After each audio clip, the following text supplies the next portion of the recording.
نغمس بلبل کے سنے تم نے بہت ہنس ہنس کے، اب جگر تھام کے بیٹھو کہ میری باری ہے۔ سبحان اللہ۔ اب جگر تھام کے بیٹھو کہ میری باری ہے۔ نغمے بلبل کے سنے تم نے بہت ہنس ہنس کے، اب جگر تھام کے بیٹھو کہ میری باری ہے۔ ہم اس وقت ترکی کی سرزمین پر ہیں، بہادروں کی سرزمین پر ہیں، اپنے جد امجد بلکہ اجداد اماجد کی سرزمین پر ہیں۔ ہماری اسلامی تاریخ 1400 سالوں پر محیط ہے، جس میں سے کم و بیش 1000 سال تک ہم نے صلیبیوں سے ٹکر لی ہے۔ اس 1000 سال میں زیادہ صدیاں ترکوں نے نبھائی ہیں، جنہوں نے یورپی صلیبیوں کے چھکے چھڑا کے رکھ دیے تھے۔ میں آپ کو یہ بتانا چاہتا ہوں کہ ان سلاطین ترک عثمانیوں کو عثمانی کیوں کہا جاتا ہے۔ ہمارے اساتذہ جب سبق شروع کراتے تھے تو کہتے تھے بھائی اس کا وجہ تسمیہ کیا ہے، اس کا وجہ تسمیہ کیا ہے، عثمانیوں کو عثمانی کیوں کہا جاتا ہے۔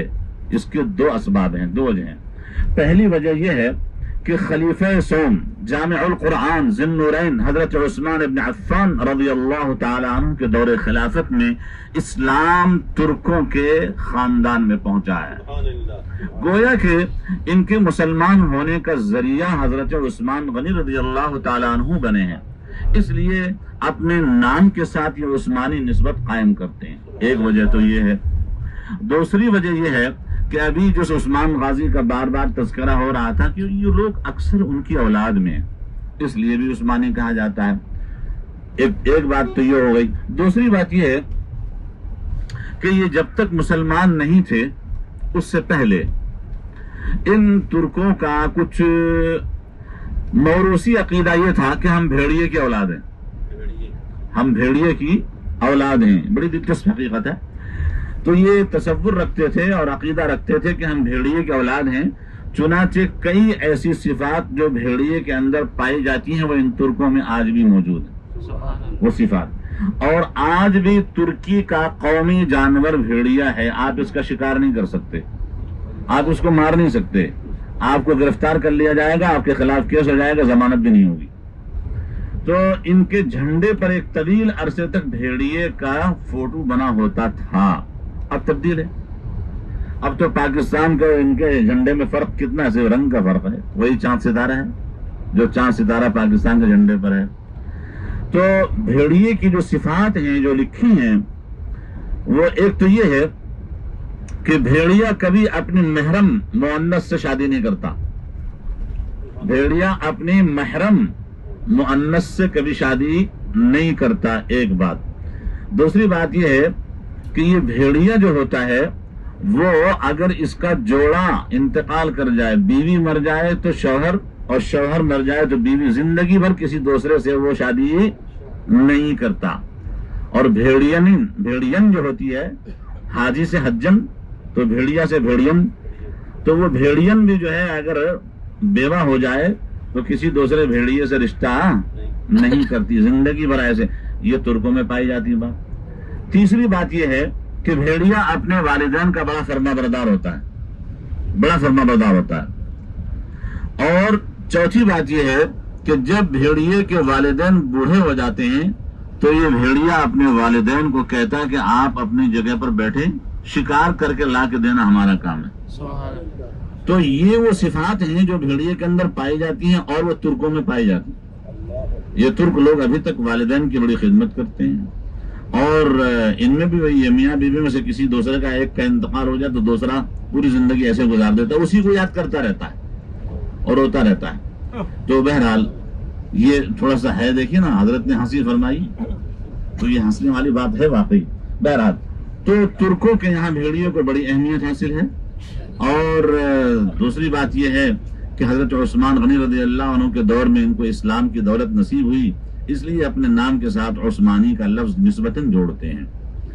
اور صلیبی جنگوں میں جہاں دیگر اور حضرات نے کام کیا ہے ان میں سب سے زیادہ کردار صلیبی جنگیں لڑنے میں ترکوں کا ہے۔ اور یہ وہ لوگ ہیں جنہوں نے رومیوں کی ناک میں نکیل ڈالی، ناک میں نکیل ڈالی اور رومیوں کو مرغا بنا کے چھوڑا۔ ظاہر ہے کہ یہ قسطنطنیہ کیا ہے؟ ہاں، قسطنطنیہ جو ہے وہ تو رومیوں کا پایا تخت اور پایا سلطنت تھا. ان کو مرغا بنایا کس نے؟ انہوں نے، ترکوں نے بنایا. اور وہ شہزادہ،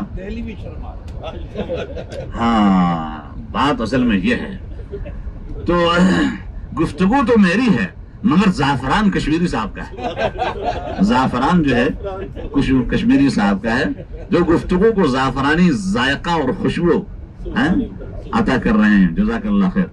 تو جب ہم کبھی پڑھتے ہیں داستان ایمان فروشوں کی، التمش کی جو کتاب ہے تو وہ تاریخی ناول، لیکن اس میں پڑھ کر کے پتہ چلتا ہے کہ ان لوگوں کا کتنا وقت اور کتنی صلاحیتیں اور کتنی خوبیاں ان کی جو ہے سامنے آئی ہیں صلیبی جنگوں کے اندر. اللہ تبارک و تعالی شانہ نے ان سے کام لیا. اور میں تو کبھی کبھی حیران ہوتا ہوں کہ ٹھٹھا کے قریب جو مکلی کا قبرستان ہے، تاریخی قبرستان، جس کے بارے میں وہاں ہمارے بہت سے لوگوں کا خیال یہ کہ ایشیا کا سب سے طویل و عریض قبرستان ہے. واللہ عالم حقیقت کتنی. تو وہاں ہم جب گئے تو دیکھا کہ بڑے بڑے مقبرے خوبصورت، اور قرآن کریم کی آیات اتنی شاندار خطاطی میں لکھی ہوئی ہیں کہ خطاطی کا حسن بس ختم ہے وہاں. ایک خاص بات یہ دیکھی کہ ہر مقبرے کے ساتھ ایک مسجد ہے، ہر مقبرے کے ساتھ مسجد ہے مکلی کے اندر. تو مقبرے کے اندر ان کے نام بھی ہیں. جتنے مقبرے گول گول بنے ہوئے ہیں یہ سب بادشاہوں کے مقبرے ہیں. کوئی ترکان خان ہے، کوئی فلاں خان ہے، فلاں خان. یہ بعد میں پتہ چلا تو سارے ترک ہیں. یہ لوگ وہاں بھی پہنچے ہیں. ایک زمانہ تھا جب بنو عباس کا دور تھا، اس زمانے میں جو اس فقیر کو ٹوٹی پھوٹی معلومات حاصل ہوئی ہے کہ ٹھٹھا کسی زمانے میں منصورہ کے نام سے موسوم تھا. اور منصورہ پوری ایک ریاست تھی جس کا مرکز یہ ٹھٹھا رہا ہے. لیکن اس پر حالات الٹ پلٹ ہوتے رہے، سیلاب آتے رہے، اور شہر کئی دفعہ ختم ہوا، آباد ہوا. تو یہ بڑا تاریخی شہر ہے. یہ قبرستان میں بڑا تاریخی قبرستان ہے. اس میں حضرت امام نسائی رحمۃ اللہ علیہ کے ایک استاد بھی مدفون ہیں، اور اسی طریقے سے امام ترمذی بلکہ صحاح ستہ کے اندر موجود روایات کے راوی حضرت ربیع ابن سبیع البصری رحمۃ اللہ علیہ، جو حضرت حسن بصری رحمۃ اللہ علیہ کے شاگرد ہیں، ان کا مقبرہ بھی وہاں قریب میں ہے گجو میں، جس میں ہم کئی دفعہ جا چکے ہیں. لیکن وہ مکلی قبرستان سے ذرا دور ہے. البتہ مکلی قبرستان میں امام نسائی رحمۃ اللہ علیہ کے ایک استاد مدفون ہیں، ان کی یہاں بھی ہماری حاضری ہوئی. تو یہ وہ لوگ ہیں جو پوری دنیا کے اندر پھیلے ہیں، اور یہ ترک حضرات جو وہاں تک پہنچے ہیں اور نظم و نسق حکومت کا سنبھالا ہے، اور بڑے اچھے طریقے سے سنبھالا. تو ان کے وہاں باقیات اور آثار موجود ہیں. لیکن اب چونکہ ہماری حکومت آثار قدیمہ کی اتنی زیادہ تحفظ حفاظت کی طرف توجہ نہیں کر پاتی ہے، تو اس لیے اپنے ماشاء اللہ حضرت فرما رہے ہیں ہماری حکومت جو ہے چاہتی تو ہے لیکن حکومت ہماری نہیں ہے. ماشاء اللہ، بہت خوب. تو ان حضرات کے جو تاریخی واقعات ہیں اور دلچسپ قسم کی معلومات ہیں، ان کا ہمیں جو ہے گاہے گاہے مطالعہ کرتے رہنا چاہیے. بہرحال ہم تو کہیں گے کہ اللہ تعالیٰ ان ترکوں کو دوبارہ جو ہے اپنی کھوئی ہوئی عظمت رفتہ حاصل کرنے کی ہمت اور آسان توفیق عطا فرمائے. ایک دفعہ ایک مجلس میں حضرت مولانا زاہد الراشد صاحب فرما رہے تھے، دوستو میں آپ سے عرض کروں کہ دنیا کے حالات بڑے کروٹ لے رہے ہیں، اور اس وقت ترکی جو ہے وہ سائنس اور ٹیکنالوجی کے میدان میں بھی بہت آگے جا رہا ہے. خواب تو کافی عرصے سے دنیا یہ دیکھ رہی تھی کہ پاکستان کو اسلامی دنیا کی قیادت جو ہے وہ حاصل ہوگی، اس لیے کہ پاکستانی مسلمان اور پاکستانی عوام میں جو دین کی خدمت کا جذبہ ہے، ملک میں بھی اور بیرون ملک بھی دنیا دیکھتی ہے. تو اس لیے پاکستان کے بارے میں لوگوں کا بڑا یہ تھا خیال کہ قیادت جو ہے وہ اسلامی دنیا کی پاکستان کو حاصل ہوگی. لیکن ہر حالات کروٹ بدل رہے ہیں، اور اب ترکی جو ہے بہت آگے جا رہا ہے.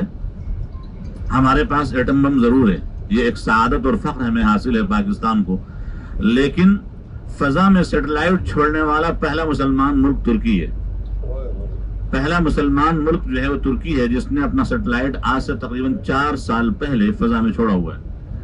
تو اب دنیا جو ہے ترکی سے اس لیے خائف ہے کہ تو بہت تیزی سے آگے بڑھ رہا ہے. سیٹلائٹ جو سسٹم جو فضا کے اندر چھوڑتے ہیں، جس کے ذریعے سے ہمارا یہ سارا مواصلاتی نظام چل رہا ہوتا ہے، یعنی خاص طور سے یہ ٹیلی فون اور موبائل فون اور سارے جان تو پہلا ملک ہے۔